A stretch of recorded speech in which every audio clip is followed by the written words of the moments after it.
Hello, everybody, and welcome back to This is the Year, the Swiss AI podcast. And in today's episode, which is episode 32, probably, Shwo, It we are is. I discussing keep track.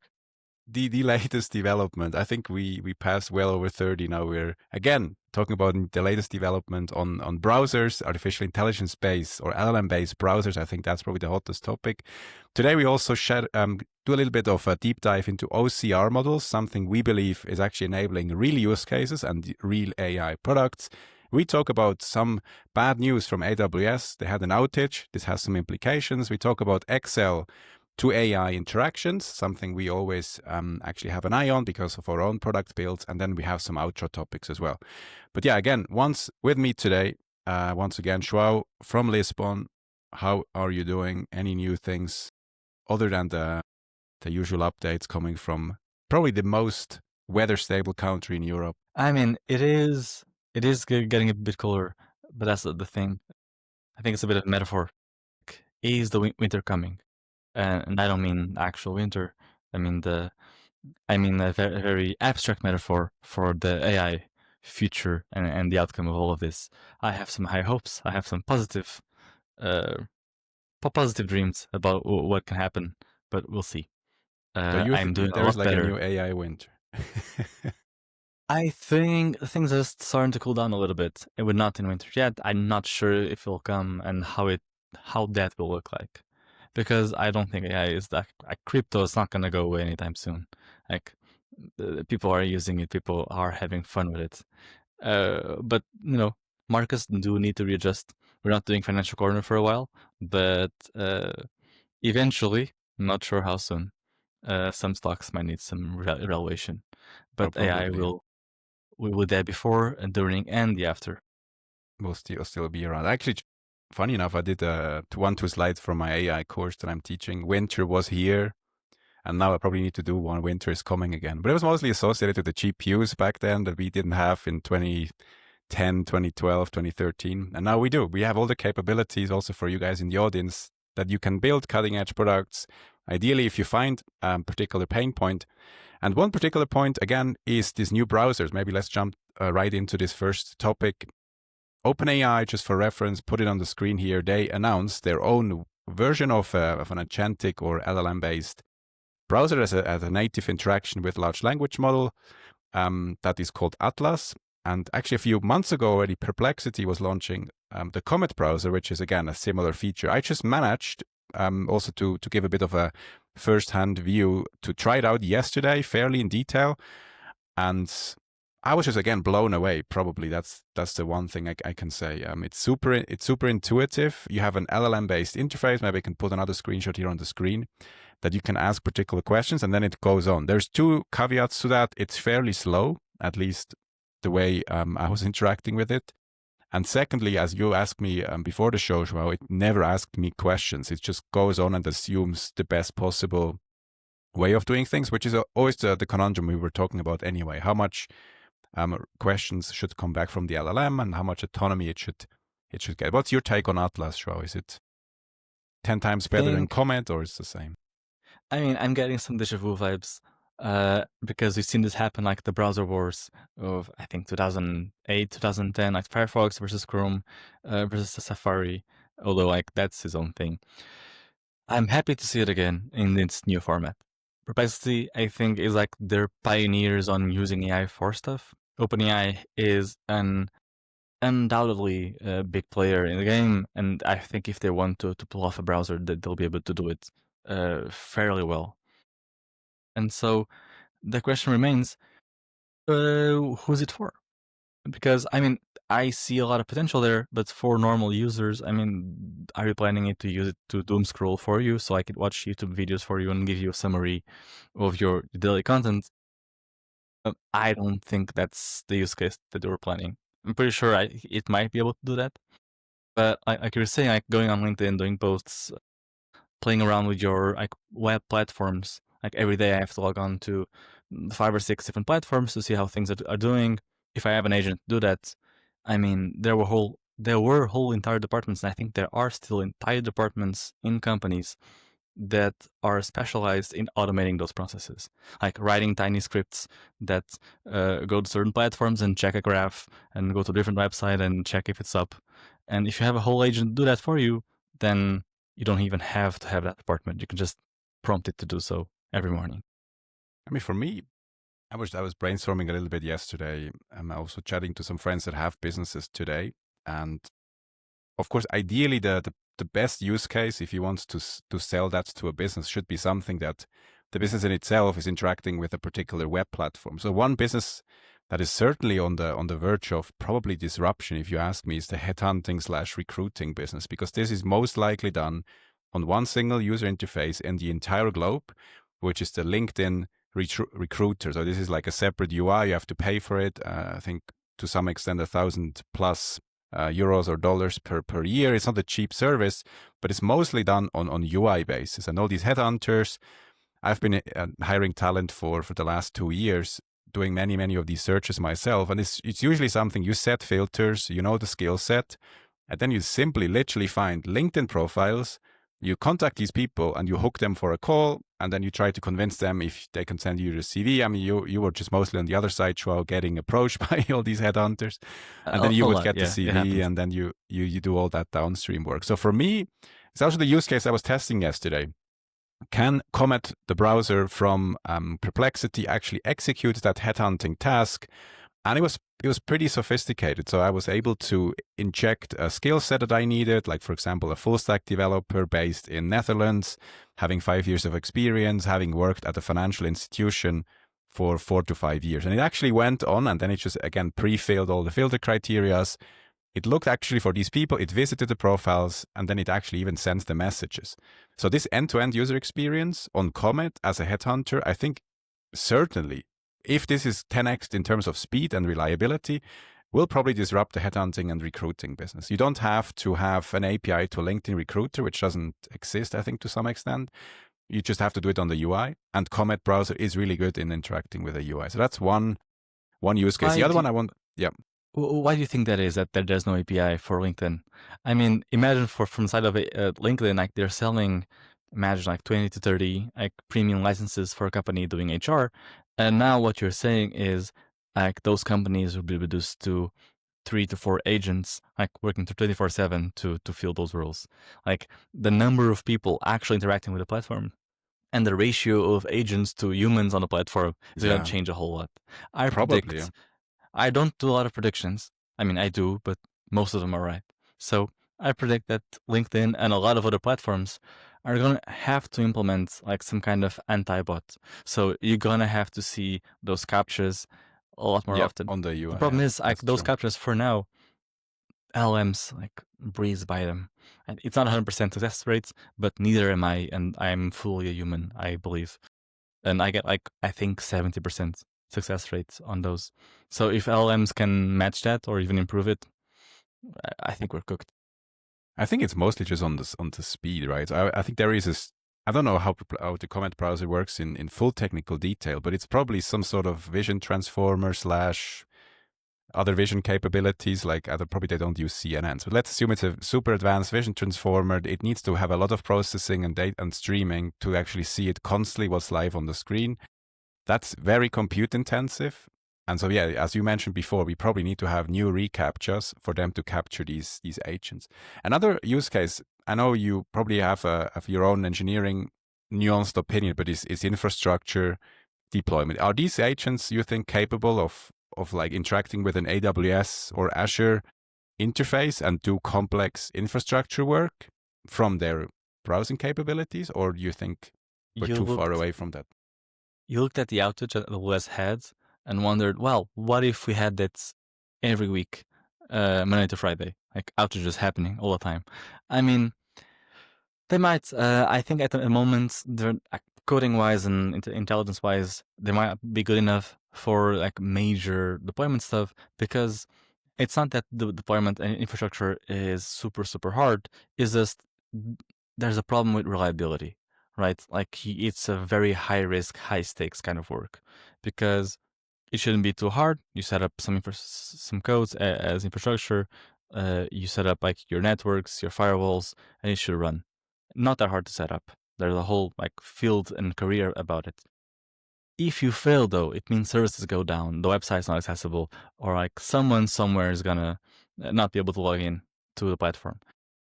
And no company is gonna have to want to save those. I'm wondering 50 to 100K for that site reliability engineer to use an LLM instead. I think that it might for monitoring some graphs. You don't have to set up auto logs. You don't have to set up reports. You don't have to set up alerts. You can just have an LLM browse your infrastructure and see if something's up. To do the actual infrastructure, I mean, it's super high risk. You'd have to have a very bold company to try to do infrastructure as AI or AI as infrastructure. I mean, it's probably one of these frontier use cases. Even in today's vibe coding world, all these deployments, CI/CD elements, you still probably have to have a human doing it for now.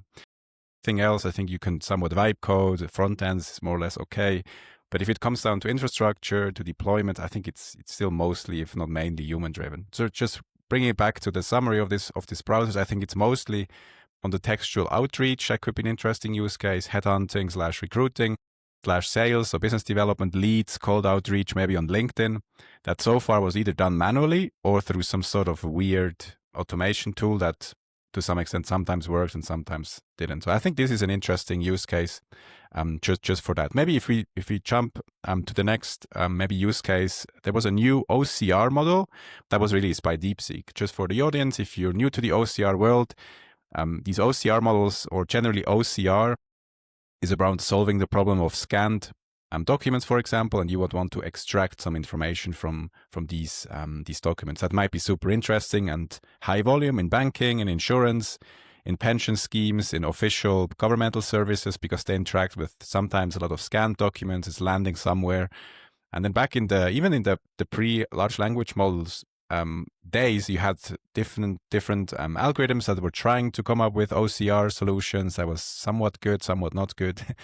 You could train a convolutional neural network, maybe on some documents, but also that had its limitations. And now, again, the latest of the latest so far was Mistral OCR that was released a few months ago. We also covered that on this show.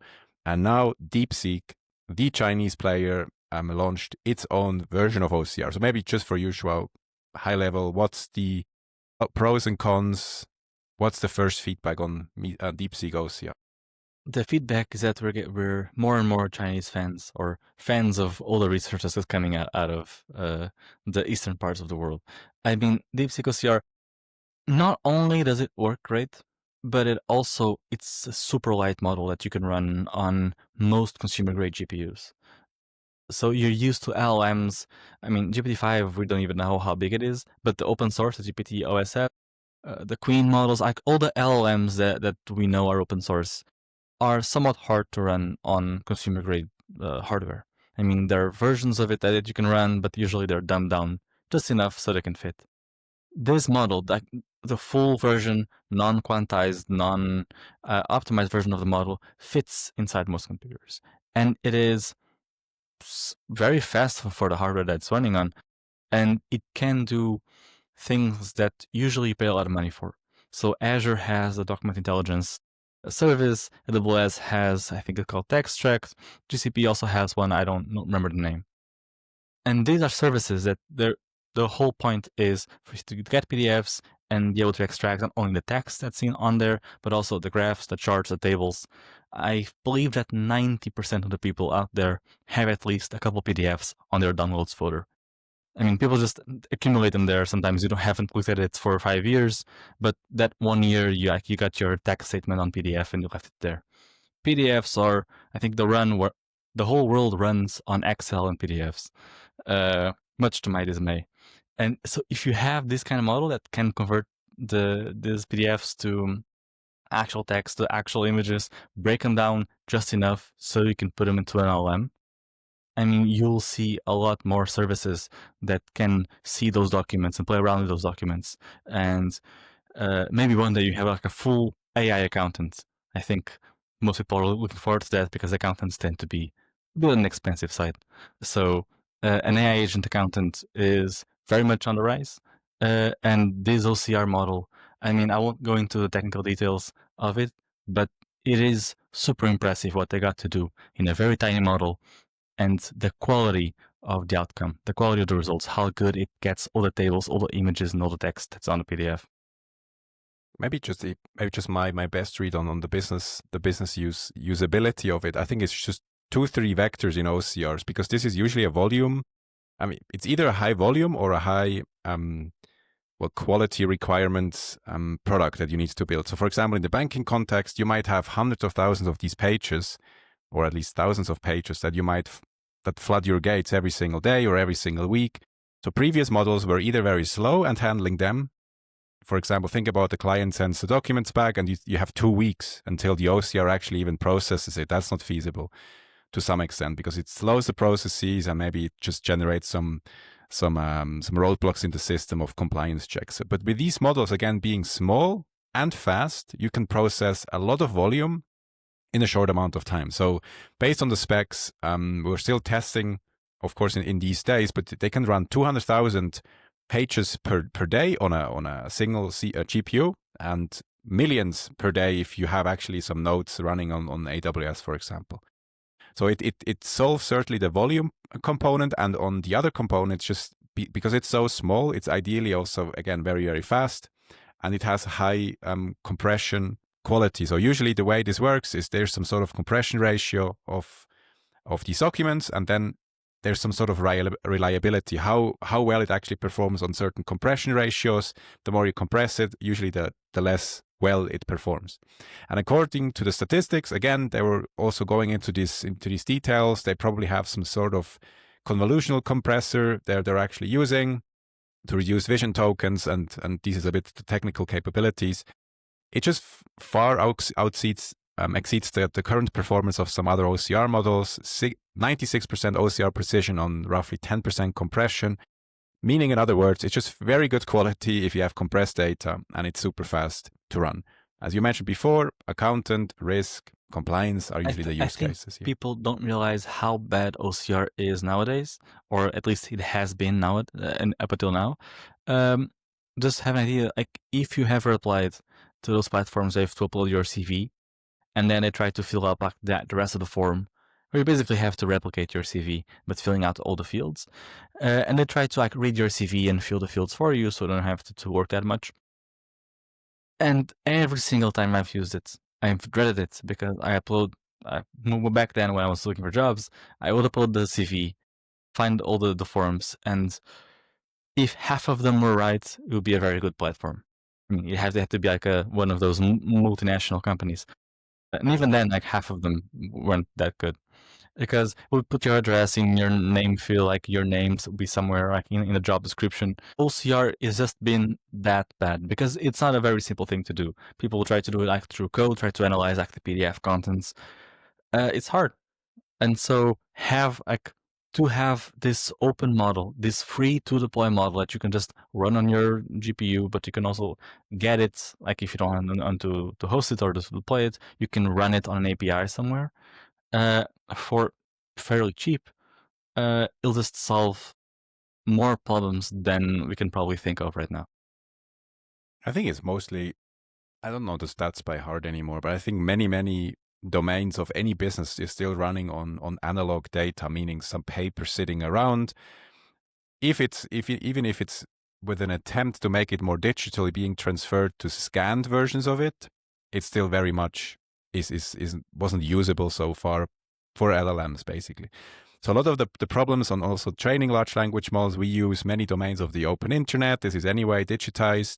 We maybe use some reinforcement learning, some feedback from the services basically to align the models. And again, one domain that probably we haven't touched is all this quasi non-usable scanned stuff that's sitting around. And I think with OCR, again, optical character recognition is basically what the OCR stands for.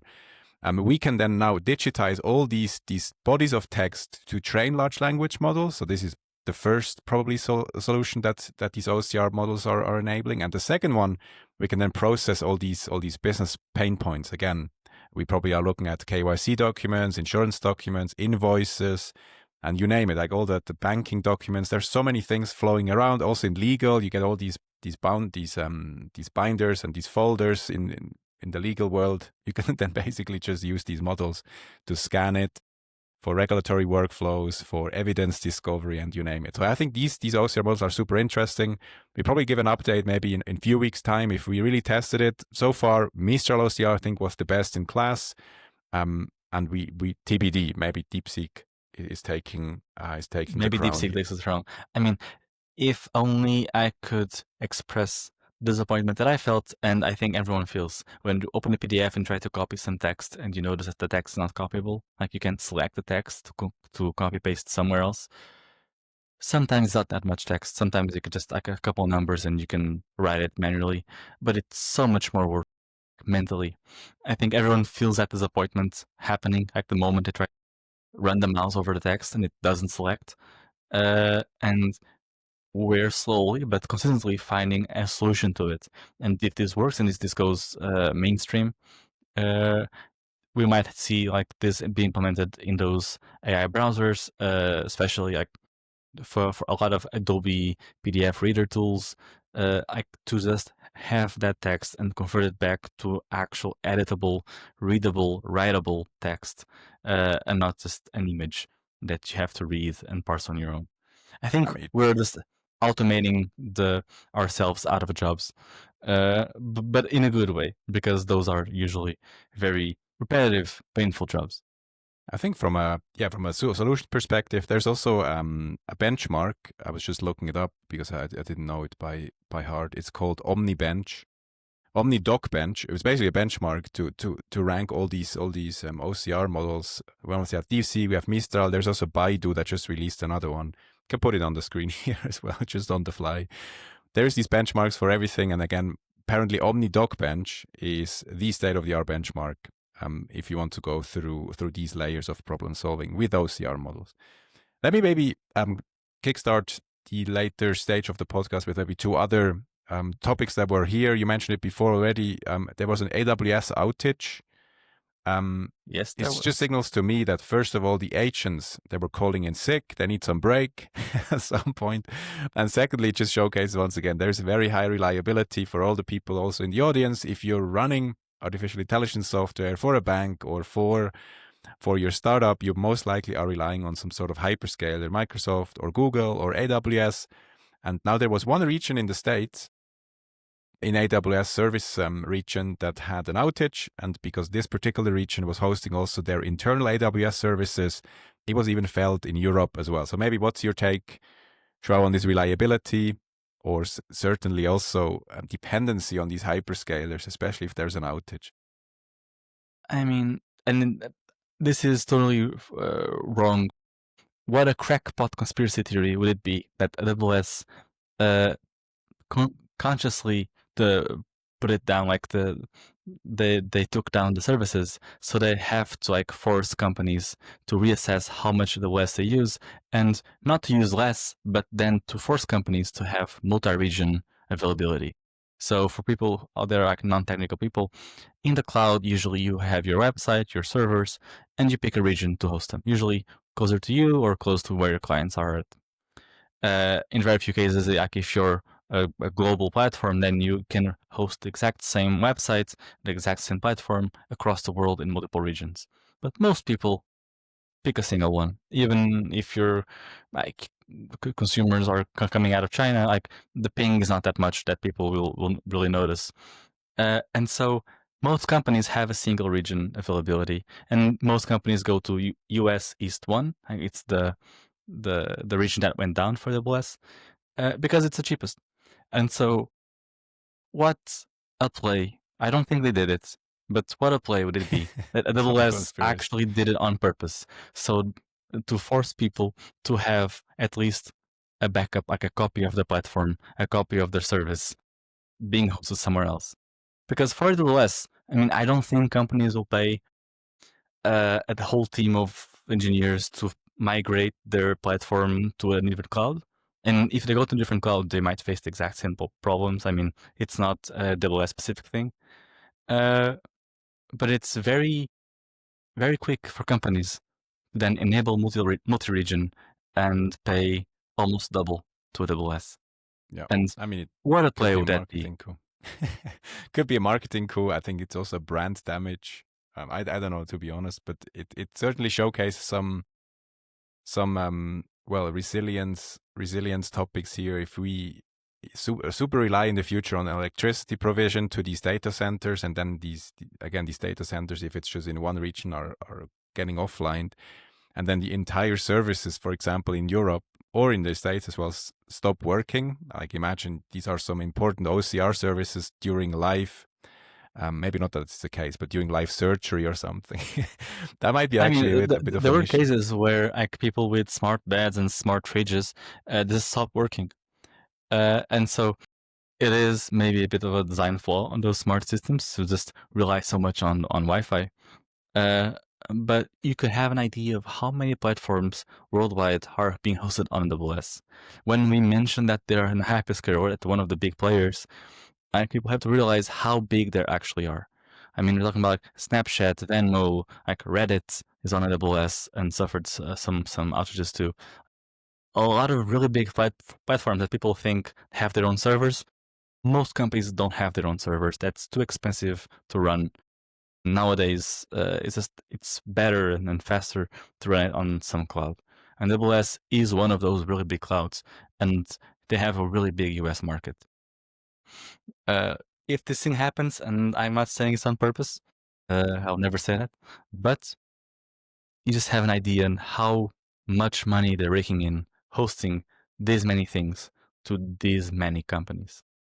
Yeah, I mean, it's a bit of a concentration power to, again, 3-4 companies are running the AI agent show probably for now. Maybe there's CoreWeave also a little bit, but let's say 4 to 5 companies. There are some players from China as well. Alibaba has a cloud solution, for example, but it's literally just a handful of companies in the world that are probably hosting these AI agents, and it was just an interesting way to see the widespan impact, of course, if there's a region outage. And then maybe the last topic, we also mentioned that last week already, Joao, Excel to AI interactions, maybe just to add a little bit of nuance why that, again, could be interesting. Claude was launching officially that feature that they can now do basically file conversions.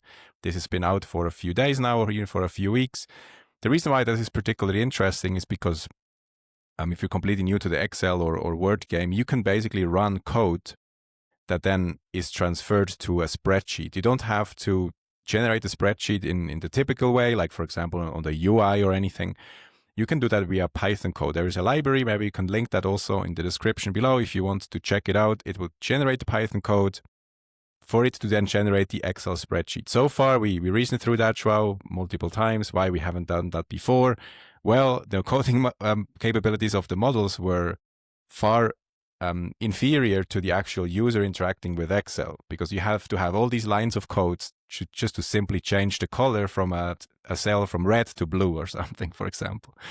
Or you have maybe a simple calculation. There is 15 entries, there is 4 columns, or 16 entries, 4 columns, 4 rows, and then this is basically formatted in a table, and maybe with a green color and a red color, and maybe some formulas are in there. Super fast. If you do that on the UI, you as a user in Excel, you as a professional financial analyst, as a risk analyst, as a compliance analyst, super many codes for a coder, basically. And now again, these coders, aka the large language models, they get really good in writing code, and in reverse also really good in writing code for Excel.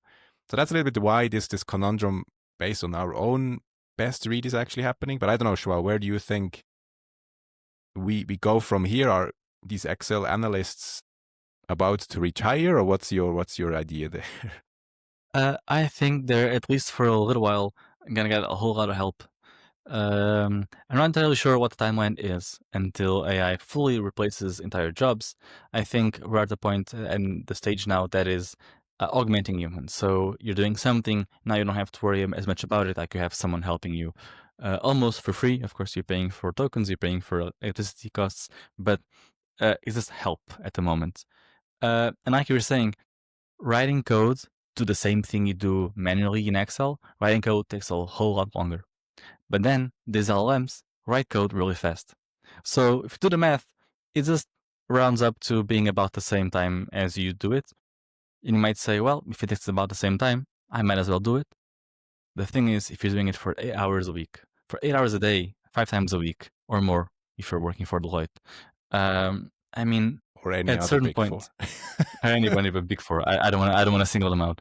Um, it, so they can like offset this all mental effort to the LLM, and just have to double check the results and focus on something else. I mean, it is the whole thing. I mean, it is a big statement to do, but it's the same thing kind of that happened in agriculture, where most people were doing farming, most people were doing planting crops and getting them and preparing food.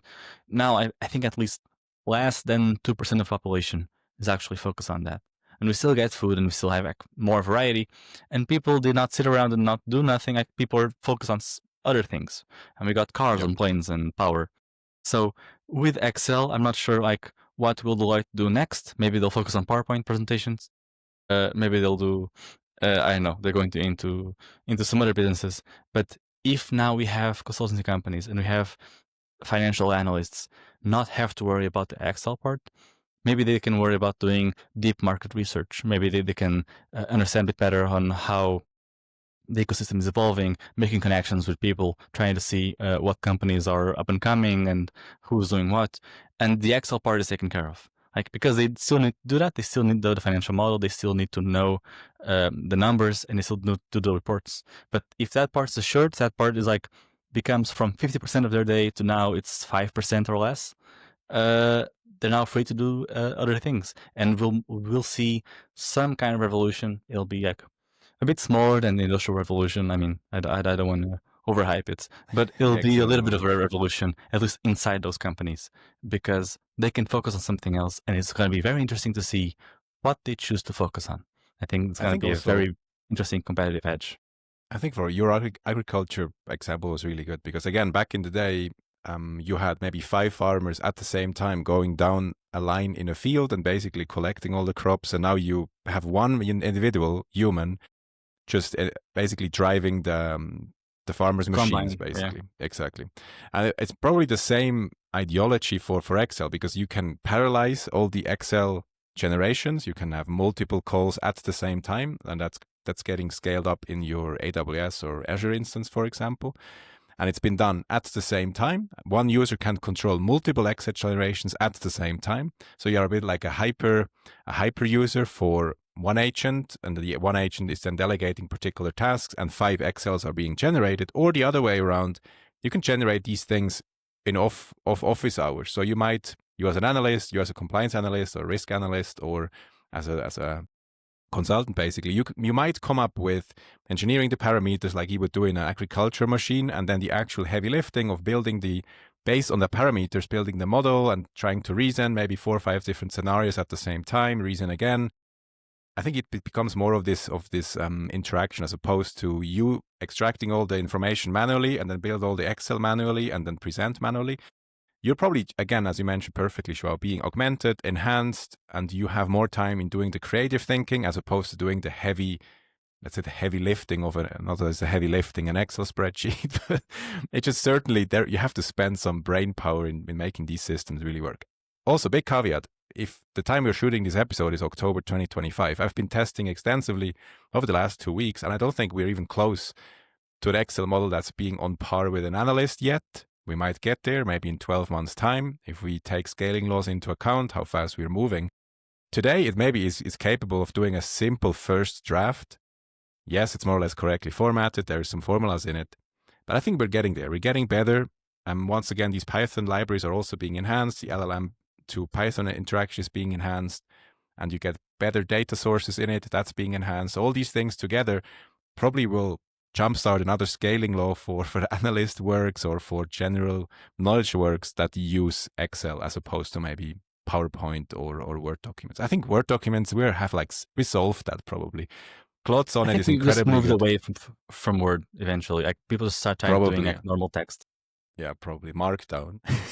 No formatting whatsoever. But people are just copy pasting things into like LinkedIn, Instagram, and Meta. Like we no longer need Word documents. They're all getting converted into PDFs. I think now the work is converting the PDFs back into Word documents or to some TXT files, so you can play around with them. But I don't think Excel is gonna go away. I think Excel is a bit more useful and a bit more complex to use than Word. And so I think it's here to stay, at least for a few more years. And it's really good.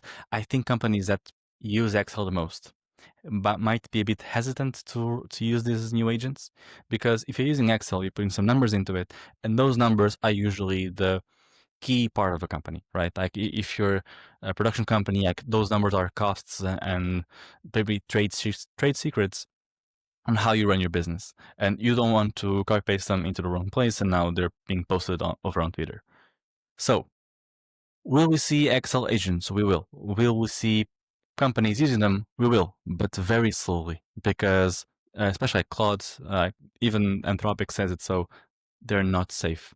And so I understand that these companies will take a while, and it's a very big risk for them to use this open source, not even open source, but usually public or free platforms to play around with Excels. I think in the first stage, we might see some more specialized platforms coming in the next few years where companies can actually use them in a safe manner.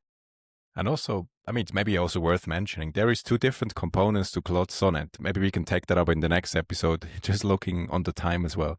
But if you use Claude Sonnet on the API, you don't get the full Excel capability. You have to more or less engineer it yourself. There is a prompt or a system prompt you can use. Maybe I can put that here on the screen and in the description. This is basically just telling Claude API or Claude Sonnet 4.5 via API, hey, you're more or less an Excel modeling agent, but that's about it. If you then really go into the UI and you interact over the UI where it really gets into the good outputs, you see that it takes like 27 steps of reasoning and then multiple calls into different internal tools that Anthropic developed, and multiple internal documents that also Claude is then retrieving basically to generate these Excel models. If you're just simply doing that yourself, that's actually where most of the engineering you need to do, unless you want to use it on the UI, but then it's not safe for your data. So that's also the caveat. You as a private user, you might use that, but it's not fully fine-tuned to your use case, not fully fine-tuned to data security, and it's just more or less a first draft. So that's a bit just a roundup. Yeah, that's more or less it for the show. I don't know, Shaw, if you want to jump into the conclusions or you quickly want to talk about LLM as interfaces, or we move that to the next episode. What do you think? I think we can start to tease the LLM as interface. It's a topic that I've been wanting to bring up for a while now, and it is something that we saw with OpenAI releases a few weeks ago when they said like they have like these new agent feature where the ChatGPT could interact with more and more things, like with Figma and your calendar and your email directly, so you don't have to set those things up by yourself. We're now seeing Anthropic connecting Anthropic and the Claude models to Excel, probably with even more apps. Many years ago, like I think Elon Musk tried to do, when he talked about X, he said, oh, he wanted to be like the one-stop app for everything. Like for your Uber, for your payments apps, for your messaging apps, for your email, like just use one single thing, like all incorporated, all integrated. And I thought, as a developer, as a software engineer for a while now, I thought that was a bit too ambitious. Even if you have the cleanest of codes, the cleanest of infrastructure, and you do multi-region, it'll still take a while. And it'll still be super complex to have like all these buttons, and you're basically building a whole OS. This is not what's happening at the moment. We're not building like one app for everything.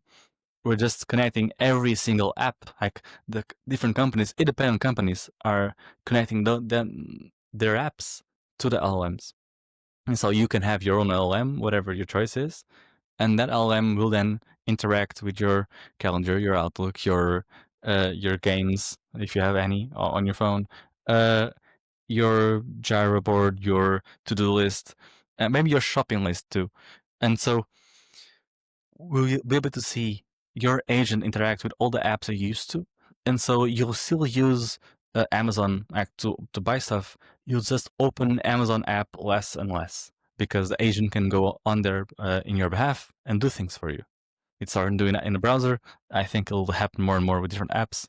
We'll see. I think we'll maybe make a few demos and prepare them for next episode, like to give a showcase on just how many things you can just automate out of the gate, even if you have no coding experience, because these agents are just getting that good at interacting with the rest of the world. I think it's a good time to wrap up the show. I think the core notion, we've been mentioned that multiple times. In the future, there probably will be the humans that are leveraging AI to the max, or large language models and agents, and the ones who don't. I've just had a chat yesterday with a good friend. Once again, he's been using Replit since the day it came out, and compare it just to this early days. Yesterday, we were building a new website just for his business, and we quickly more or less vibe coded that in one afternoon with complex function, QR code creation, databases within let's say, one afternoon. I think it just more or less showcases the improvements. Once again, it's interesting to be in the field, but you need to have the capabilities to prompt it, to context engineer it, to run it securely, and then to continuously iterate on these new topics. And you need to inject your knowledge every single week, which brings us to the end of the episode. This is exactly what we are aiming to do, give some updates on the latest developments, some intel on our own research and our own developments and engineering work. So feel free to drop a comment if you have a question. We have some new subscribers since the last episode as well. We talked about these Excel agents. We are probably aiming to do that a little bit more. So Excel modeling capabilities is a little bit anyway the research focus we currently have. Large language models as interface might be the second one, mostly running on AWS. So these three topics, we try to bring it back in the next episode. Thank you, Joao, for joining.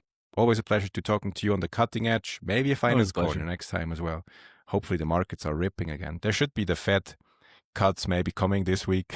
So let's see. We hope to have the best of news next week. Exactly. So hopefully the markets are back in full steam, and we see you in the next episode of This is the Year. Have a good one, and bye-bye. A good one.